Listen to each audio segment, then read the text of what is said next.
Bismillahirrahmanirrahim. Alhamdulillahi rabbil alamin. Wassalatu wassalamu ala ashrafil mursalin Sayyidina Muhammadin wa ala alihi wa sahbihi ajma'in. Subhanaka la ilma lana illa ma 'allamtana innaka antal alimul hakim. Allahumma la sahla illa ma ja'altahu sahla wa anta taj'alul huzna idza syi'ta sahla. Rabbi shrah li sadri wa yassir li amri wahlul 'uqdatam min lisani yafqahu qawli, amma ba'du. Alhamdulillah, insyaallah pada kesempatan ini kita akan membincangkan tentang masalah ataupun bab korban. Perbincangan ini daripada kitab Imam An-Nawawi rahimahullahu ta'ala, iaitu kitab Minhajut Talibin. Baik, kita akan membacakan matanya sahaja daripada kitab Minhajut Talibin. Kitab yang saya gunakan ini adalah kitab salah satu syarah daripada Minhaj, iaitu Sirajul Wahaj, yang dikarangkan oleh Imam Al-Ghamrawi rahimahullahu ta'ala. Akan tetapi yang kita bacakan hanyalah matan, iaitu kitab Minhajut Talibin karangan Imam An-Nawawi rahimahullahu ta'ala. Baik, qala Imam An-Nawawi rahimahullahu ta'ala, berkata Imam An-Nawawi rahimahullahu ta'ala, wa syartuha salamatun min aibin yanqusu lahman fala tujzi ajfa wa majnunatun wa maqtu'atu ba'di udhunin. Baik, ini pembahasan selanjutnya adalah pembahasan tentang syarat kepada haiwan korban. Sebelum ini Imam An-Nawawi rahimahullahu ta'ala telah menjelaskan kepada kita tentang masalah ataupun tentang hukum korban itu sendiri, dan juga binatang-binatang yang dijadikan korban. Itu binatang-binatang yang sah dijadikan korban, iaitu ibil, unta, bakar, lembu dan juga ghanam. Dan juga syaratnya iaitu kalau untuk umur unta dan juga umur unta, iaitu umur 5 tahun nak masuk ke 6 tahun. Kalau lembu dan kambing umur 2 nak masuk 3 tahun. Kalau biri-biri 1 nak masuk ke 2 tahun. Baik, itu pembahasan yang lalu tentang bab ataupun yang disebutkan Imam Nawawi rahimahullah ta'ala. Juga disebutkan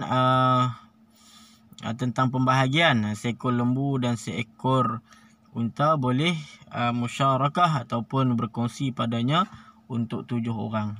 Kalau untuk kambing 1 orang. Baik. Kemudian selanjutnya Imam Nawawi rahimahullah ta'ala berkata, wa syartuha, dan syaratnya iaitu syarat daripada haiwan korban itu salamatun min aibin, selamat daripada aib. Wa syartuha, dan bermula syaratnya. Jadi wasyartu kita i'rab dia menjadi mubtada, salamatun menjadi khabar. Dan bermula syaratnya, iaitu syarat haiwan yang kita nak korbankan itu salamatun min aibin, selamat ataupun sejahtera, min aibin daripada aib, yang qusu lahman, yang mengurangkan ia akan daging. Yakni syarat haiwan korban tadi mesti tidak mempunyai aib ataupun cacat celah, yang mana aib ataupun cacat celah tersebut dapat mengurangkan daging. Ini bermakna kalau kata cacat celah yang ada pada haiwan korban, yang mana cacat itu menyebabkan hilangnya daging ataupun mengurangkan daging, maka hukumnya tidak sah kita buat haiwan korban yang mempunyai aib ataupun cacat tersebut. Kalau cacat itu tidak mengurang ataupun tidak memberi efek ataupun tidak menjejaskan kepada pengurangan daging, maka hukumnya boleh. Ini kenapa? Kerana tujuan ataupun maksud daripada kita menyembelih haiwan korban adalah untuk kita menikmati dagingnya, ataupun kita nak mengambil manfaat daripada dagingnya untuk makan kepada orang yang buat korban tadi, dan juga diagihkan korban ataupun daging itu kepada fuqara wal masakin, pada orang fakir dan orang miskin. Maka kalau kata haiwan kita lakukan tersebut ada cacat yang mana cacat itu menyebabkan dagingnya kurang, maka tidak mencapai maksud ataupun tujuan daripada korban yang kita nak lakukan tersebut, iaitu kita nak mengambil manfaat daripada dagingnya haiwan korban itu sendiri. Maka kata Imam Nawawi, syaratnya mestilah tidak mempunyai aib yang mengurangkan daging. Fala tujzi ajfa'u, maka tak memada, yakni tidak sah haiwan yang kurus. Ajfa'u, haiwan yang terlampau kurus yang menyebabkan hilang dagingnya. Kita nak sembelih haiwan korban yang terlampau kurus, kita tengok kan, orang nak makan pun tak ada daging, tinggal tulang saja, maka haiwan itu tak boleh buat korban. Wa majnunatun, dan gila. Haiwan pun ada juga yang gila. Maka haiwan yang gila, lembu yang gila, unta yang gila, kambing biri-biri yang gila, tak boleh kita nak gunakan dia untuk menjadikan sebagai haiwan yang penyembelihan korban. Jadi pendek katanya, haiwan yang kita nak lakukan korban ni mestilah haiwan yang terbaik lah. Haiwan yang terbaik. Dia tak boleh cari yang paling low grade lah. Kita cari yang paling cantik lah. Dia tu yang gemuk elok, yang warak ataupun yang tidak gila. Kenapa tuan-tuan? Kenapa gila ini dianggap satu aib yang mengurangkan daging? Kerana kalau haiwan ini gila, ini maksudnya dia makan ataupun proses tumbesarannya, proses dia membesar, ataupun proses dia makan itu tidak jadi ataupun tidak jalan dengan sepatutnya. Jadi kalau haiwan tu gila, dia kadang mungkin dia makan, kadang mungkin dia tak makan, kadang mungkin dia itu semua penyebab kepada penyakit gila itu, penyebab kepada hilangnya daging. Kan boleh jadi dia gila kan. Gila macam orang juga, bila gila mungkin dia tak makan 2-3 hari. Lembu pun sama, ataupun haiwan-haiwan ini pun sama juga. Kalau kata dia gila, mungkin dengan sebab gilanya itu dia makan dia itu tak teratur. Kadang makan ataupun kadang tidak dan sebagainya. Maka itu berpotensi untuk membawa kepada hilangnya ataupun kurangnya daging. Maka haiwan yang gila tidak sah untuk dilakukan haiwan sembelihan korban. Kemudian wa maqtu'atu ba'di uzunin, dan yang dipotongkan setengah telinga. Ini telinga yang dipotong. Wa maqtu'atu ba'di uzunin, telinga yang dipotongkan. Sebahagian telinga yang dipotongkan. Ini kalau haiwan itu lembu misalnya, telinganya itu terputus setengah. Setengah daripada telinganya terputus, maka tak boleh. Ya. Jadi dia anggap haiwan tu sakit lah, sakit. Jadi bila dia sakit, dia tak lalu nak makan dan sebagainya, menyebabkan dagingnya kurang. Wa dhatu arajin wa awarin wa maradin wa jarabin bayyinin.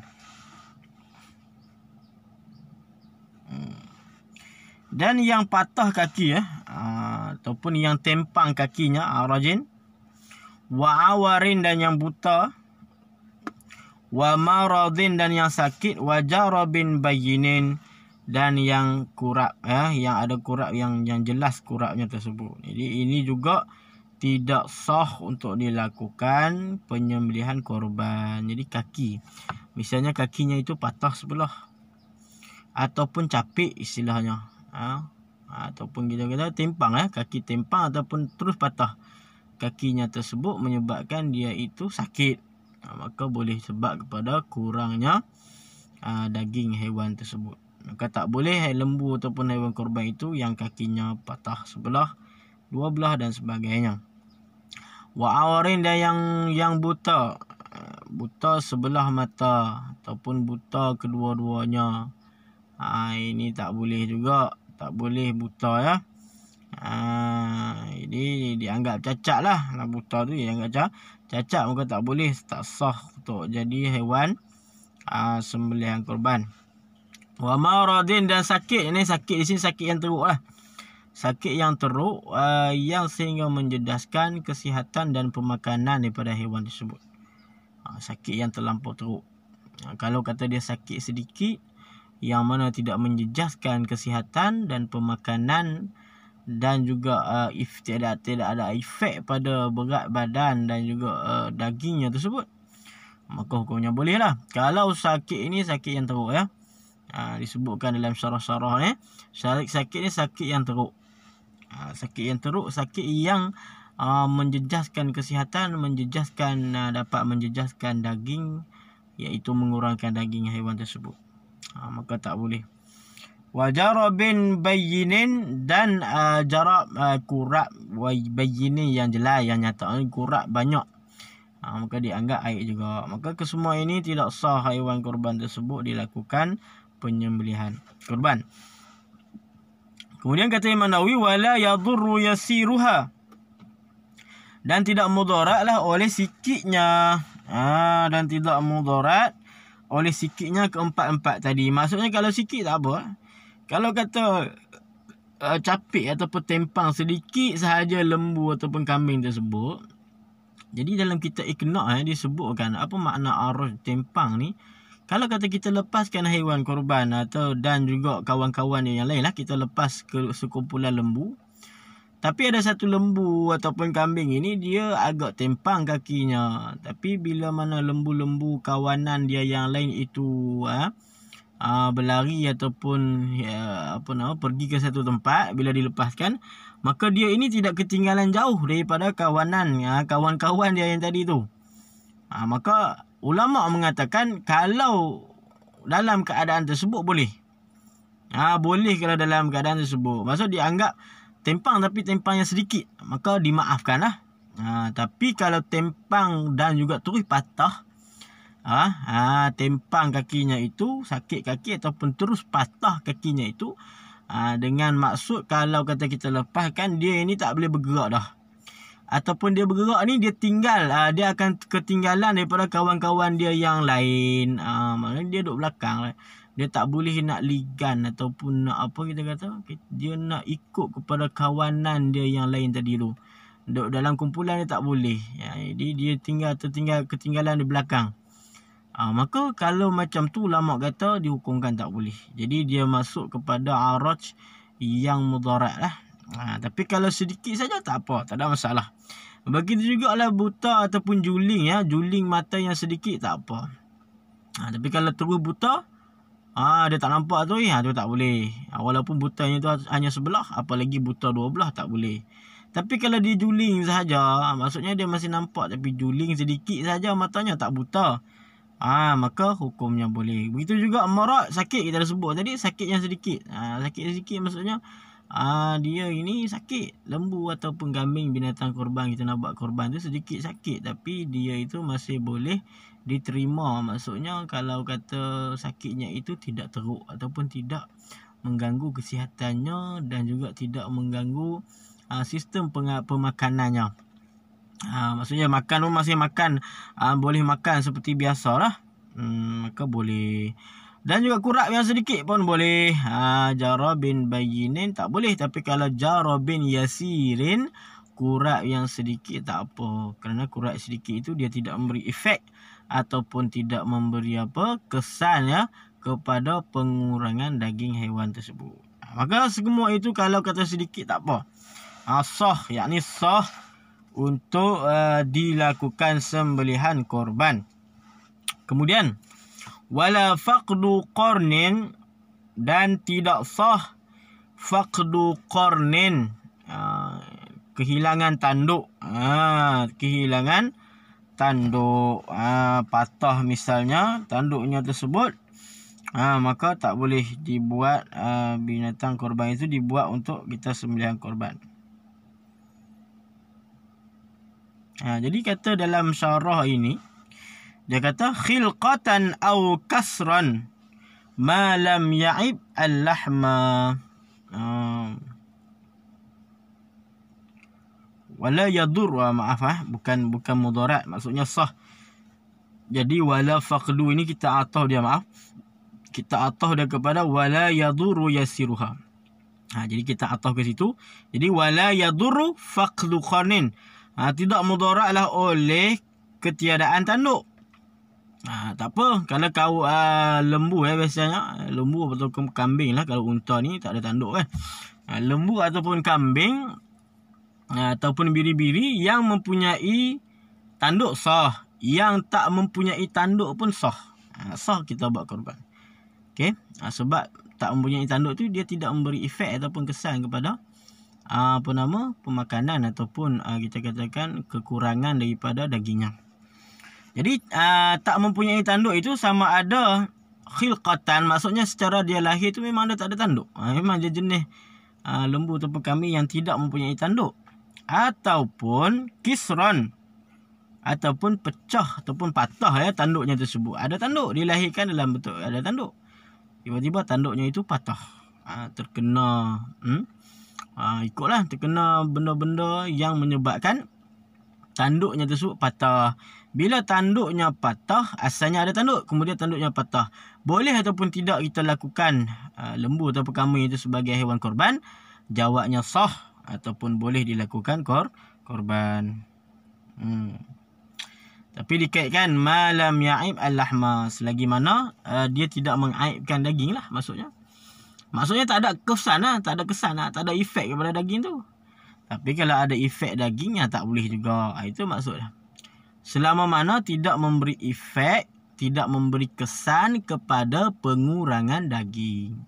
Kalau kata pecah tanduk atau patah tanduk itu menyebabkan dia itu kurang lalu makannya, ataupun terus tak makan menyebabkan dia itu kurus, hilang dagingnya, maka hukumnya tidak sah menjadikan binatang itu sebagai sembelihan korban. Itu. Kemudian wa kaza syaqqu uzunin wa saqbuha fil asah, dan sedemikian juga yakni sah tidak mudarat wa kaza, dan sedemikian juga yakni sah ataupun tak mudarat binatang-binatang yang syaqqu uzunin, yang terbelah telinga, wasaqbuha, dan berlubangnya telinga, fil asahi, pada pendapat yang asah, pada kaul asah. Jadi binatang yang ada telinga, kemudian telinganya itu dia bukan terus dipotong. Kalau telinganya itu terus dipotong, sama ada semua ataupun sebahagian telinga itu dipotong ataupun terpotong, hukumnya tak sah buat korban. Tapi kalau haiwannya itu dibelah saja, cari masa kita cari, cari ataupun terbelah saja kan, tapi dia tak hilang daging tu, dia hanya terbelah saja, ataupun ditebuk lubang kan. Sebahagian lembu kan mereka tebuk lubang telinga dia tu, nak bubuh apa tu, dia tebuk lubang telinga dia. Maka macam mana haiwan lembu kambing yang ditebuk telinga ataupun yang carik ataupun yang kita kata terbelah saja tapi tak hilang dagingnya itu, hukumnya sah, hukumnya sah dibuat korban. Sebab dia tidak dianggap aib lah. Tapi kalau dipotong terus habis semua ataupun setengahnya dipotong dibuang terus, maka hukumnya tak sah. Baik. Ini kata Imam Nawawi fil asahi, pada kaul asah. Maksudnya pada muqabil asah sah. Tak sah lah. Ini pada kaul asah. Jadi kita kena sebutkan ataupun kena tahqiqkan apa yang disebutkan Imam An-Nawawi rahimahullahu taala dalam kitabnya itu. Ini kitab Minhaj ni khususnya bila dia sebut fil asah itu ada kodnya. Jadi al-asah ni kita kena kembali kepada muqaddimah yang disebutkan oleh Imam An-Nawawi rahimahullahu taala. Apa makna al-asah, iaitu minal wajhaini awil aujuh, daripada beberapa kaul sahabat dua kaul, wajhaini, wajuhun ni makna kaul ashab, bukan sahabat, kaul ashab Imam Syafi'i, bukan kaul Imam Syafi'i tapi kaul ashab, yakni anak murid dan juga ulama-ulama setelah itu. Ashab Syafi'i, anak murid Imam Syafi'i, ataupun ulama-ulama yang setelah mereka. Jadi ulama Syafi'iyah. Jadi kaul asah ni adalah daripada dua wajah ataupun beberapa wajah, yakni beberapa kaul ashab Syafi'i radhiyallahu taala anhu, yang mana dia punya muqabilnya pun asah. Bukan, yang mana muqabilnya itu pun kuat. Jadi kata Imam Nawawi wa haitsu aqul al-asa awis sahih fa min al-wajhaini awil aujuh fa in qawiyal khilaf qultu al-asa wa illa fas-sahih. Maksud kata bila ada pertentangan terjadi di antara beberapa kaul ashab Imam Asy-Syafi'i rahimahullah ta'ala, kaul ashab ini kaul ulama ataupun anak murid sendiri Imam Syafi'i, terjadi perbezaan pendapat. Jadi daripada perbezaan pendapat itu masing-masing mempunyai kuat dalil dan hujahnya. Masing-masing mempunyai kuat dalil dan hujah. Maka ini disebutkan sebagai kaul asah. Makna kata muqabil asah pun kuat jugalah. Tapi asah ni lebih kuat daripada muqabil dia lah. Cuma nak kata muqabil asah pun kau yang kuat juga. Sebab ada fa'in qawiyal khilaf, kata Imam Nawawi. Khilaf itu jadi kuat. Dua-dua pertentangan tu jadi kuat. Maka yang terlebih kuat disebutkan Imam Nawawi sebagai asah. Kaul asah. Makna kata muqabil dia, lawan bagi asah itu pun kau yang kuat juga. Ini kalau kita ni tentu kita baca kitab Minhaj Imam Nawawi rahimahullah ta'ala, kita kena faham pada muqaddimah Imam Nawawi. Bila sebut azhar, bila sebut masyhur, bila sebut asah, bila sebut sahih, itu menunjukkan apa? Menunjukkan apa yang dimaknakan ataupun yang dimaksudkan, yang dimuradkan oleh Imam An-Nawawi rahimahullah ta'ala. Jadi pada pendapat yang asah, yakni pada pendapat ashab ya, pendapat ashab Syafi'i, ini bukan pendapat Imam Syafi'i tapi pendapat ulama-ulama Syafi'iyah yang datang terkemudian daripada Imam Syafi'i radhiyallahu taala anhu. Pada qaul yang asah mereka itu hukumnya sah ataupun boleh haiwan-haiwan yang telinganya berlubang ataupun yang terkoyak untuk dijadikan sembelihan kurban. Maksudnya pada muqabil asah hukumnya boleh lah. Tak boleh lah. Tak boleh lah pada muqabil asah tak boleh. Tapi pada qaul yang kuat yang asah daripada beberapa ashab ya, ulama Syafi'i boleh. Baik. Ini qaul yang dinakalkan oleh Imam Nawawi radhiyallahu rahimahullahu taala.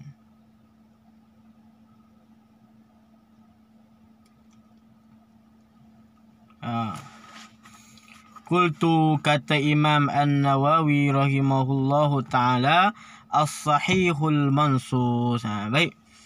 Ini bila kita jumpa dalam kitabnya Imam Nawawi Minhajut Talibin ini, bila disebut qultu. Bila disebutkan qultu, maka apa maknanya? Ini adalah tarjih Imam Nawawi. Ini yang disebutkan Imam Nawawi pada muqaddimahnya sebagai nafaisul mustajadat. Nafaisul mustajidat ataupun nafaisul mustajadat, iaitu beberapa perkara yang penting yang ditambahkan oleh Imam An-Nawawi rahimahullahu ta'ala. Sebab asal kitab Minhaj ni adalah mukhtasar daripada kitab Al-Muharrar Imam Ar-Rafi'i rahimahullahu ta'ala. Jadi asalnya dia hanya ikhtisar ya. Imam Nawawi yang mengambil kitab Muharrar tadi, dia ringkaskan balik kitab Imam Ar-Rafi'i, iaitu kitab Muharrar Imam Ar-Rafi'i rahimahullahu ta'ala. Tetapi di dalam selepas diringkaskan itu, dengan Imam Nawawi menambahkan pula tarjih dia, yakni yang dia sebutkan sebagai nafaisil mustajidat. Sebahagian perkara-perkara yang cantik, yang bagus ya, kata Imam Nawawi rahimahullah ta'ala, untuk memasukkan dalam kitabnya ini. Sebahagiannya inilah bila disebut qultu. Bila sebut Imam Nawawi sebut dalam kitabnya qultu, itu pendapat dia lah. Bukan pendapat ashab dan juga pendapat Imam Syafi'i. Ini tarjih dia. Imam Nawawi dia tarjih qaul yang mana. Bila terjadi khilaf di antara beberapa qaul ini, Imam Nawawi akan sebut dulu mana yang asal, mana yang sahihnya, mana yang azhar, mana yang masuk. Kemudian ada sebahagian yang Imam Nawawi dia tarjih sendiri. Sebab tu Imam Nawawi rahimahullah ta'ala, posisi beliau di dalam mazhab Syafi'i ini sebagai mujtahid tarjih. Mujtahid tarjih atau mujtahid fatwa. Sebab tu kitab Minhaj ini dijadikan kitab yang tertinggi, menjadi rujukan dan menjadi tadris, kitab tadris yang tertinggi untuk dipelajari dalam mazhab Syafi'i. Kenapa tidak belajar al-um? Itu maksudnya di sini Daripada kaul semua tu dah ditarjih, dah masuk dalam kitab Minhaj. Sebab tu kita tak perlu lagi belajar kepada kitab-kitab yang lebih besar. Bukan maksud tabahajat dia tak boleh kita baca, yakni kita baca hanya sebagai rujukan kita lah. Akan tetapi untuk tadris, ulama' dah meletakkan kitab ini yang paling tertinggi dipelajari beserta syuruhnya. Dipelajari dengan Minhaj, Kanzur Raghibi Imam Mahalli, Tuhfatul Muhtaj Ibnu Hajar Al-Haytami, Nihayatul Muhtaj Imam Ramli, Mughnil Muhtaj Imam Khatib Syarbini, dan beberapa lagi kitab-kitab yang disyarah kepada kitab Minhajul Talibin. Baik. Kemudian apa kata Imam Nawawi? Qultu as-sahihul mansusu. Aku berkata as-sahihul mansusu, qaul sahih yang dinaskan, yadurru yasirul jara wallahu alam. Kata Imam Nawawi, mudarat oleh sedikit jarak ataupun kurap yang ada pada haiwan tersebut. Yakni kalaupun ada sedikit saja kurap pada haiwan yang kita nak lakukan korban, hukumnya tidak sah. Ini kaul Imam An-Nawawi rahimahullah. Kita tengok sebelum ni kan kita kata dalam matanya Imam Nawawi sebut sah, maksudnya kalau kata sikit kurap tak apa. Tapi Imam Nawawi mentarjihkan balik, di sisi aku, kata Imam Nawawi, pendapat yang kuat, pendapat yang rajih di sisi aku adalah kalau ada kurap walaupun sedikit, hukumnya tak sah binatang korban tersebut. Wallahu alam, kata Imam Nawawi. Ini tarjih Imam Nawawi. Kita nak pakai yang mana boleh, nak pakai yang Imam Nawawi pun boleh, nak pakai yang tadi pun boleh, tak ada masalah lah. Kemudian cuma fatwa-fatwa ni lebih banyak kita ikut Imam Nawawi lah sebagai mujtahid tarjih ataupun mujtahid fatwa.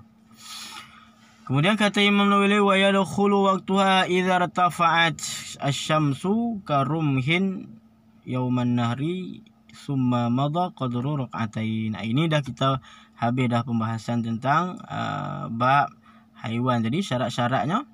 Kemudian Imam Nawawi rahimahullah ta'ala akan masuk pada pembahasan masa bilakah ataupun waktu mana yang sah dilakukan penyembelihan korban. Wallahu alam. InsyaAllah kita akan sambung lagi pada pertemuan berikutnya. Wallahul muwaffiq ila aqwamit thariq. Wassalamualaikum warahmatullahi wabarakatuh.